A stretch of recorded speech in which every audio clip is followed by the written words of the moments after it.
welcome to FidelityNext. I'm your host, Nicole Coriale.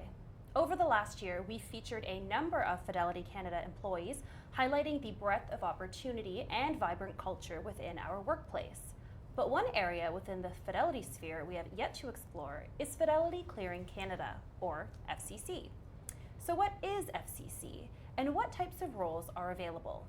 Joining me now to discuss what a position with Fidelity Clearing Canada is like and how they got their start with Fidelity is Service Delivery Manager Eric Williams and Associate Trader Jasmeen Sidhu. And if you have any questions throughout today's episode, comment them below and we'll get back to you after the show. Welcome, Eric and Jasmeen. Hey. Thank you. So I think the big question that we're all wondering is, what is Fidelity Clearing Canada? So FCC, everyone knows it as the clearing and custody business, but no one really understands what that is. So oftentimes it's compared to the utilities behind all the walls that you see in your house.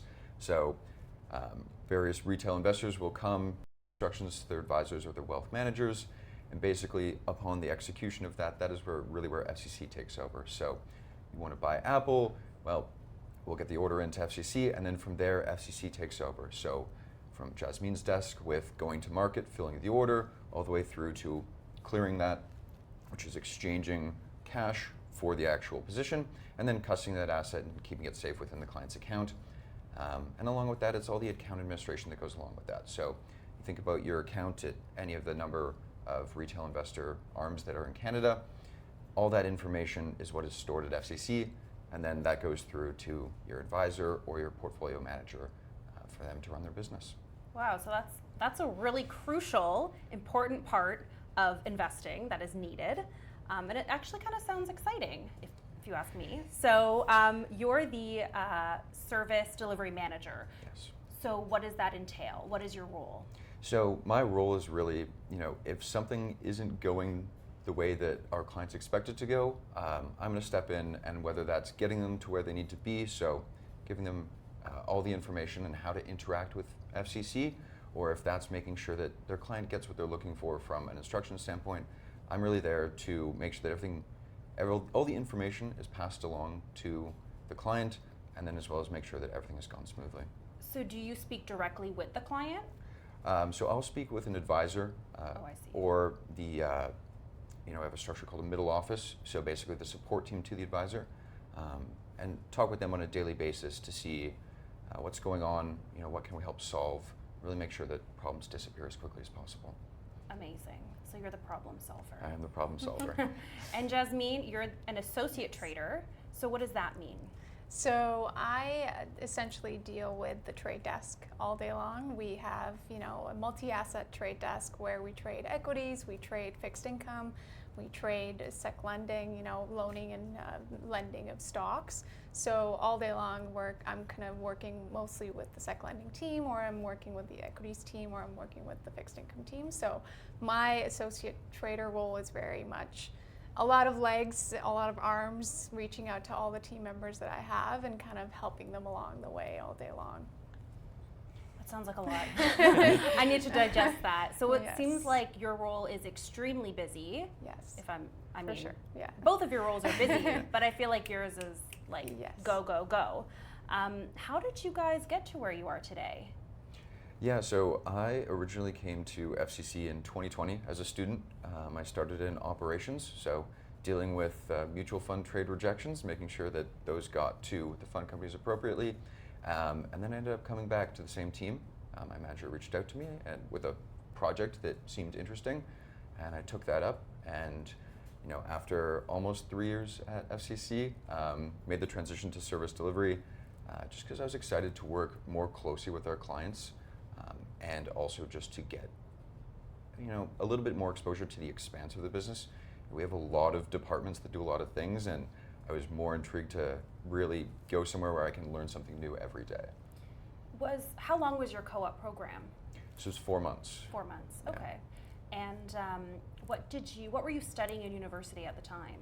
So I graduated from Queen's University with a BCom. So I was studying a lot of more institutional finance, but I ended up just stumbling across Fidelity, and then I just had an excellent experience as a summer student, especially kind of in that first year of COVID, where I was talking to my friends. No one was really having a very engaged experience, and I realized very quickly that Fidelity truly cared about the students still getting a lot out of their summer. That's awesome. And I hear you were also a co-op student. Yes. Tell yes, us I about that. was.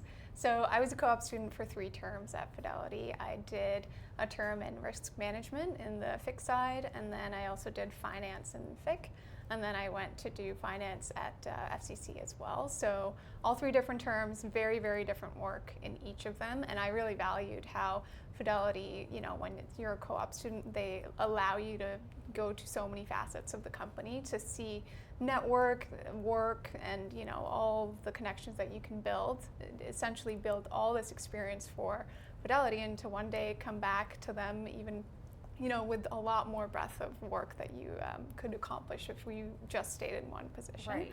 And I did this all pre-COVID, so I got to see a lot of, you know, amazing events put on by You actually came the into co-op. the office. Exactly. There were so many good events that were put on for the students. I saw so much dedication being put on, you know, just to nurture the students and to show them how amazing the company is and how amazing it could be to come back to the company as well. So 3 terms, it was amazing, and I really, really wanted to come back after that. So it's been a good time since back.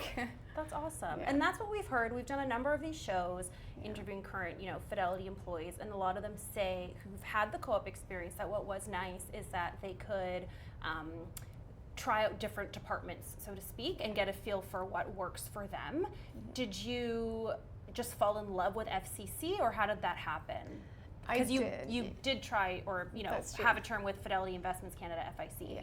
Yes, I did fall in love with FCC, I gotta say. It was the last term, maybe it was also that, but just the amount of work that I got and the amount of confusion that I got from the work really excited me, and maybe that's just the person, the kind of person that I am, and you know, wanted to discover more and really learn more. So I was like, I'm confused, I need more, I need to come back and solve this puzzle in my head as to what FCC is. So I was really excited to, you know, come back and really establish the company too. It's not been a long time since FCC's been around, so I got to see that, you know, maybe this is my moment of actually establishing more of a team and the work that I do, so showcasing who I could be, you know. So it really excited me. What would you say are some of the misconceptions about your role, or what skills are most important for your position? Yeah, for me, it really does start and end with just being patient. At the end of the day, someone's gonna be, you know, could be upset, could just be frustrated, and they're coming to you and you need to solve their problem. And it's about being patient with them, and then also just having empathy and really just, you know, relating to what they're going through and being very understanding. But then from there, being transparent and showing like, I'm going to do all of this all this effort for you, and here's what it all entails, but I will make sure that you're in the loop through each step so that you know the solution is getting reached. What does a day in the life look like for you? There's a lot of things that happen, honestly. In the beginning of the day, for me, market opens, you know, at 9:30, so it's a start of let's clean up the books that we have, clean up things that maybe clients are questioning us about, they're calling us about before the market opens. And then once the market opens, there's lots of, you know, calls or emails that we receive all day long for any trades, any questions, any help that the clients might need.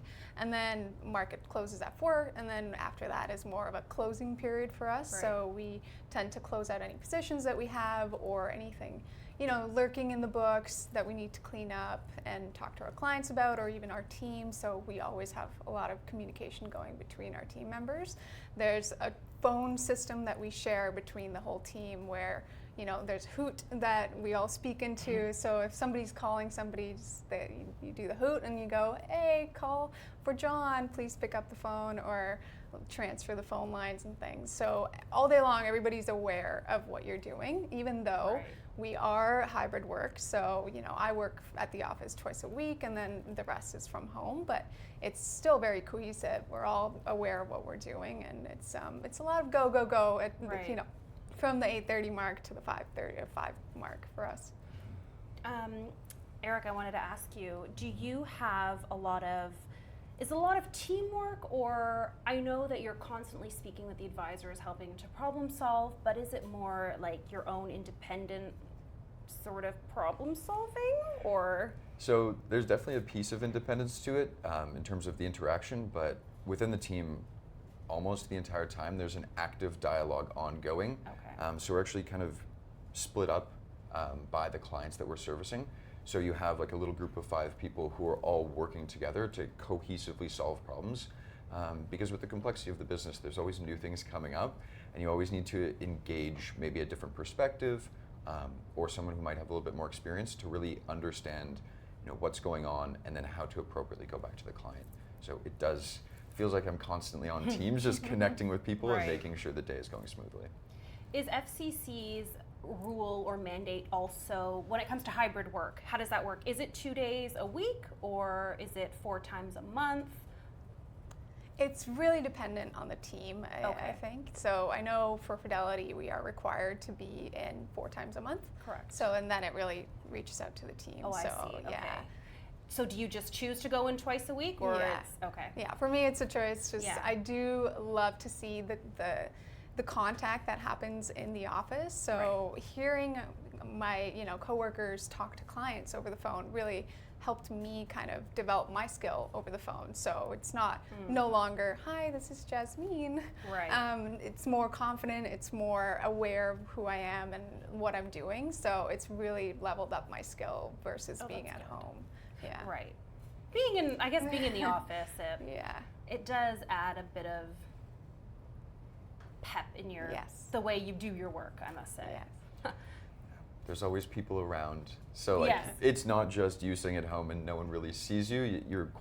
Everything you're doing is pretty transparent. Right. So, but it also opens up collaboration. Like it's that is nice. Be able to just walk over and be like, hey, this is really challenging us. Like, do you think your team can give us a hand with just getting this smoothed out? And the reception is always like a smile and like, of course, like let's see what we can do to make sure that the client's day goes well. Especially in your position, I know for me, if there's a problem or an issue, I find it so challenging to get an answer working remotely. I would rather just be there with my colleagues and be like, hey, I need this done. Exactly. What's the issue? You send a Teams message and let's pray they reply. Sometimes, it's not the fastest reply that you'd like, but it's great that we do get the option with Fidelity to work remotely if we'd like. What are some of the, I guess that is considered a perk, what are some of the other perks working with FCC and Fidelity? You want to go first?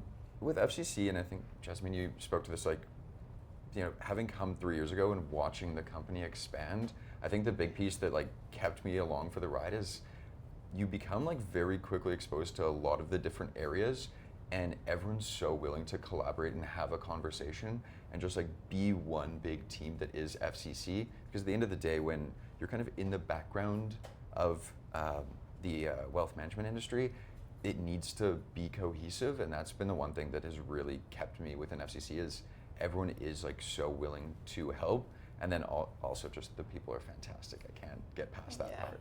I would agree. Yeah, it does have that, startup feel to the company still, I would say, and everybody's energetic. You want to reach out to, the president, you want to talk to Scott, you can definitely do that. Maybe he's in his office right now and just go knock on his door. It just feels very lateral in all the ways that it, so it's been We also have an ice cream bar and a true. barista. So I could not leave those out. Those are some of the perks of also being with Fidelity, which is very nice. Yeah, the days I've just walked into the office and I'm I don't really want to make a coffee at home. I'd rather just go to the barista. Every day. Get what you like. Yes. Those are definitely some perks.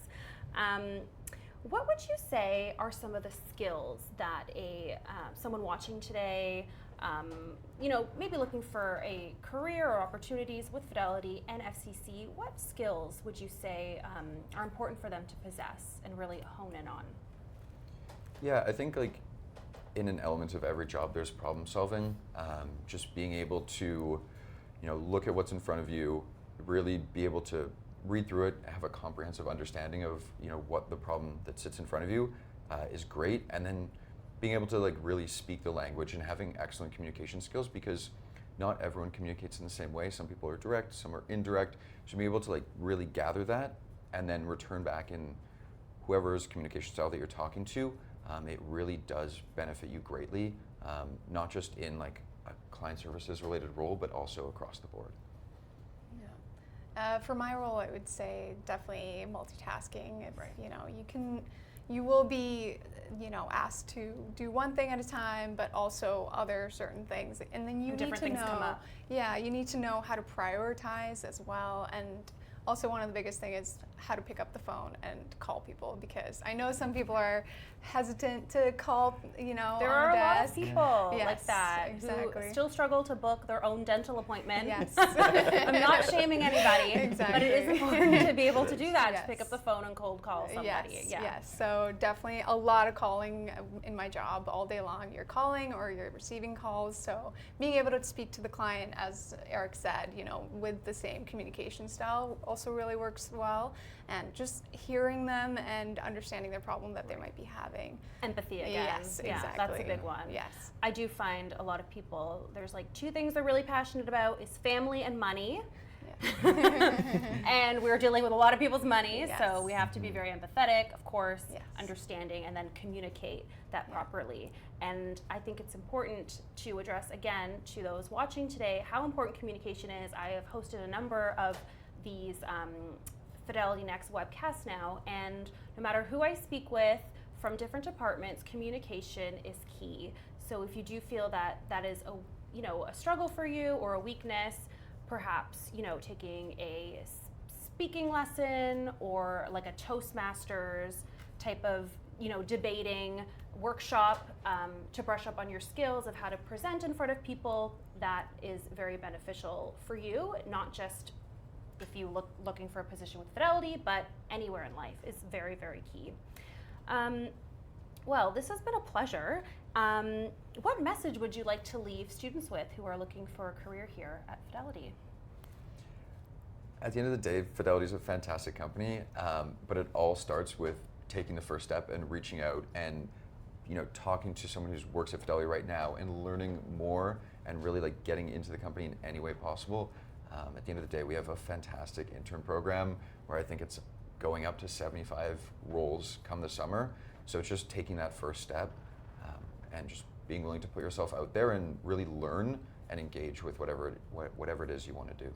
Yeah, and for me, I guess it would be really reap the benefits that you have right now, because you're going to be in this term and then go back to school, but the time that you have, don't waste it. You can network, you can use the computer system to do so many development courses on my development. You can, again, network. Come back if you are still in school, come back and do, some coffee with your coworkers, stay in touch with them.